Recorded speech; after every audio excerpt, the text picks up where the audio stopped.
Oh boy, I can't wait to get while listening to music on my favorite music streaming service.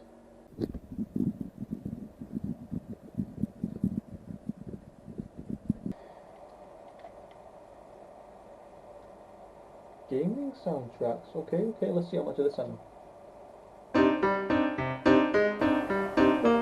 Oh, this song is.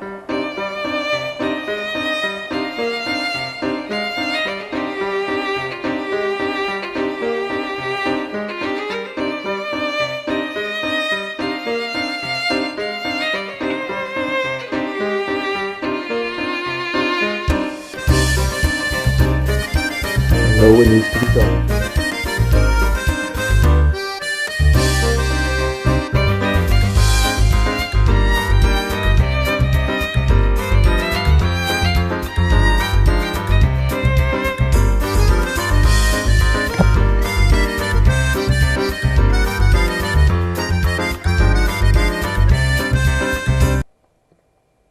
Whoa, wait a minute. Okay, how this entire skit's been. Who edited this? But who's been recording this? What? I just did that there. How is? Wait, is this? Let me fast forward. I just did I not just record that? That was, bro. Oh. Hey guys, Fortnite streamer back, and today I'm doing another top 5 video, and this is top 5 Professor Layton games of all time, and I realized that that's not something a lot of people who watch this would be interested in, which is why I put the little skit at the start, just to keep a couple people's attention span who may not necessarily be interested, and get the view time up. Before I get into this, a couple things I want to clarify to those who have played the game and know what I'm on about. First of all, I'm not including the new game, the Mystery Journey, because I've generally not played that. I didn't have the chance. I sold my DS before I could get the game, so I don't know anything about what that's like. So I can't judge that game. And secondly, my opinion may be slightly swayed towards a separate game, because I played Diabolical Box and Lost Future in reverse order. So I played Lost Future first and then Diabolical Box afterwards. But other than that, I've played all the games in the right order. Curious Village, Spectres, all the other games I've played in the correct order. So my opinions won't be swayed in any way under those circumstances. Onto the list for those who care. Number 5. So there's 6 games I'm covering, so by process of elimination, once I've finished, you'll know which is 6th, but I'm gonna put in as an honorable mention because I do like every single. I can really enjoy every single game in this series. The music is splendid in particular. But coming in number 5 is Professor Layton and the Miracle Mask, and to be honest, similar to the one that would be on honorable mention, I'm not going to mention it that much as I would like to because I don't want to spoil the list for you. But this game, it had some emotional moments in it, it had some good puzzles, and it was just a generally all-round good experience. But I tend to find that a lot of the time I forget a lot about this game. I mean, there's obviously the particular things that stick out, but I can't remember. I mean, I've played every game in the series at least 3 times, this one included. Yet I often struggle to recall how the climax played out, even how the middle of the game, even how the mid-story played out. I tend to forget a lot of the details about it. And that doesn't take away from the fact that it's a good game and it's very interesting. We learn more about the characters and that, but it just feels like a lot of it is pretty forgettable. And I don't know if that's just because the nostalgia of the previous game just kind of swarms over this new game, because this was the first game to have been on the 3DS. So I don't know if the nostalgia of the previous art style just kind of made me block this one out in particular, because the second 3DS game I enjoyed more. This one I don't know. I just forgot a lot about it. I can remember every detail from the second 3DS game, that being Azran Legacy, but this one in particular I just can't remember anything about. Well, I can remember stuff about it, but obviously that's an exaggeration. I do remember some stuff, but I've forgotten a lot of it. So that's why it comes in at number 5. Number 4. Right, now I'm gonna keep it real with you here. For these next 3 spots, they could realistically go in any order. I'm really struggling to decide whereabouts to put these next 3 games. But at the number 4 spot, I'm going to put Professor Layton and the Curious Village. And initially I was thinking I'll put that in spot number 2. But the reason I don't want to do that is because I really feel like this is just the nostalgia speaking. But to be fair, I've played this game more than 10 times throughout 100% of it. But I don't want to put it too high because, again, I don't want to be blinded by nostalgia. Because at the end of the day, it does have its flaws that can't be denied. But I think this was the first game in the series, the original series, the original trilogy. And I think it was a fantastic start to the series. It introduced the characters to us in a pretty good way. I think the puzzles were splendid in my opinion. I don't think. I mean, okay, the puzzles. I don't really know how you can make a good or bad puzzle. How you differentiate that? But I enjoyed the puzzles in that game. And it just felt like a really good way to start off the series. And the reason I put it at number 4 is because there's obviously some flaws with it, some issues, and just some quality of life things that could be ironed out. I mean, for an example of a quality of life thing, a really, really minor detail that just keeps coming to mind is the exclamation marks when you tap a character you want to speak to. In the later games, they ironed that out so that you just got these little 3 lines above the character if they were talking to you, and an exclamation mark if it was a puzzle. But in a Curious Village, you could never know. That was one minor detail. There's other things. It feels a bit clunky in some regards, I guess. It's kind of clunky. At least it's got a clunky feel to it. But again, that's because it's the first game in the series. This was released in like 2007, 2009-ish. 2007, 2009 comes to mind. Although I'm not 100% sure. I might be getting these dates confused. I think it might have been 2007 when this game came out. So, it's going to be a bit clunky. It's the first in the series. They ironed all this out later on. But yeah, besides that, this game is fantastic, and I would strongly recommend it, as would I recommend any game in the series. But this is a great place to start off, considering it's the first game in the series. Of course, it's the best place to start.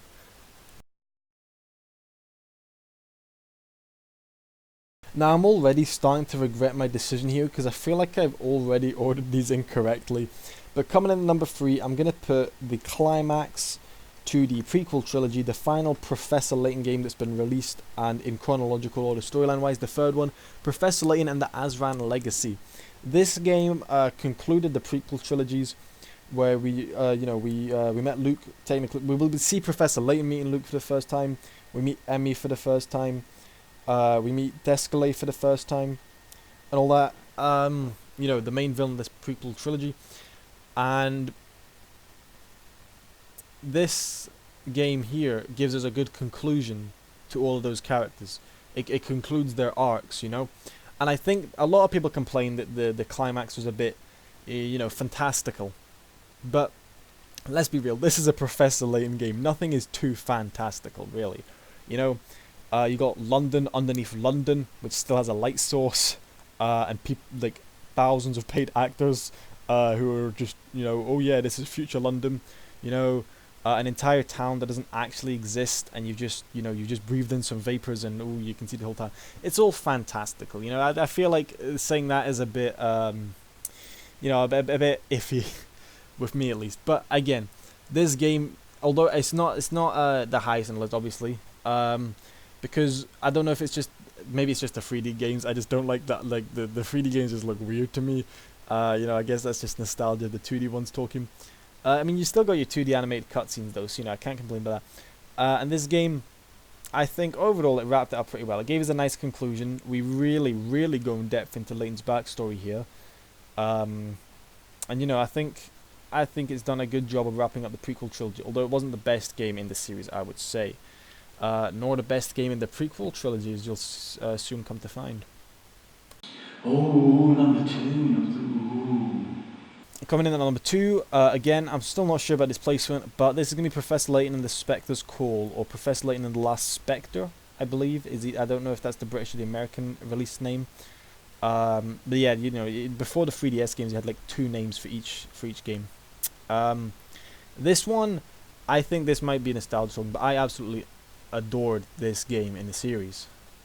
This is where we actually met Luke for the first time, and we see how his character develops throughout the game. We also meet Emmy for the first time and see how her character develops through the game, but not so much as Luke's. But I think again, this is one where you could debate it's a bit fantastic. Well, no, I don't know if this one's probably one of the less fantastical games actually. Well, in the prequel trilogy, they really, took it to a whole new level with all the plot twists and that. This game is probably the least fantastical in that trilogy, but still pretty interesting in that regard.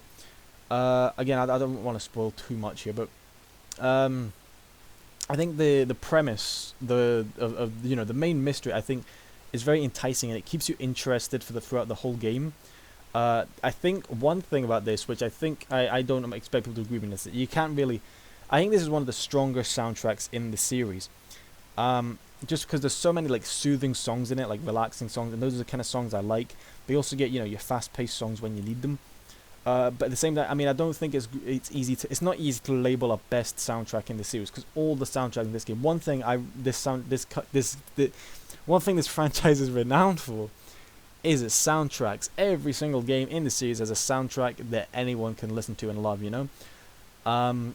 But I think this game has one of the stronger ones personally. Like Calm Afternoon, Miss Thally's theme in general.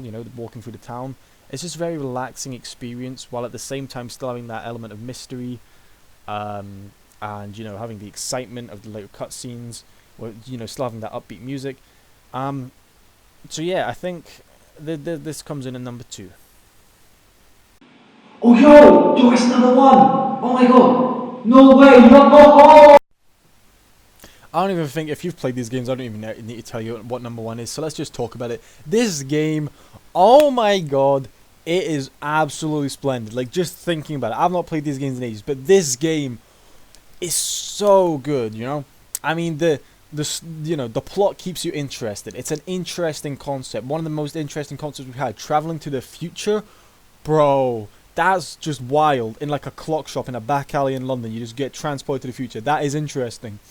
It is the only game in the entire series where the main villain is not Desclay or Don Paolo, but Don Paolo still shows up. And as much as Don Paolo's like he's not exactly the most original villain ever, we do learn something about him. Doesn't make him likable or a good villain, but we learn something. And the soundtrack is great. The puzzles, I think this is probably good. Like, as much as I said, I don't know what classes are good or a bad puzzle, I think this has got the best puzzles in the series. The puzzles in this game are so much fun. Layton's challenges are such a banger in this game. Well, not just Layton's challenges, all the challenge puzzles are bangers in this game. The cutscenes are like the plot twists, bro. And okay, it's again one of the more fantastical ones, one of the more out there ones, but it's so hype. And it's so emotional at the end. The ending is so emotional. It's probably one of the more emotional games in this series. Like, I've just gone on a rant. This is probably the best. This is, hands down, I don't think anyone could disagree that this is the best game in the series. And that is Professor Layton in the Lost Future / Unwound Future. Maybe some people will disagree, but I know most people will agree on this. And that's it. That is my list. So for anyone who doesn't know, that was my list of the top 5 Professor Layton games in the main 2 trilogies.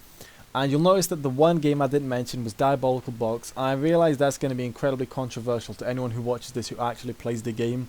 And I do want to just defend myself a bit here, because as I mentioned at the start, I didn't play those games in the right order, and I think that just means I didn't get the same kick of nostalgia out of it. Like, I'm pretty sure that's the game in this series that I've played the least, which probably is part of the reason why I just can't enjoy it as much, But at another point, I may have come across as pretty critical on some of the earlier games on the list.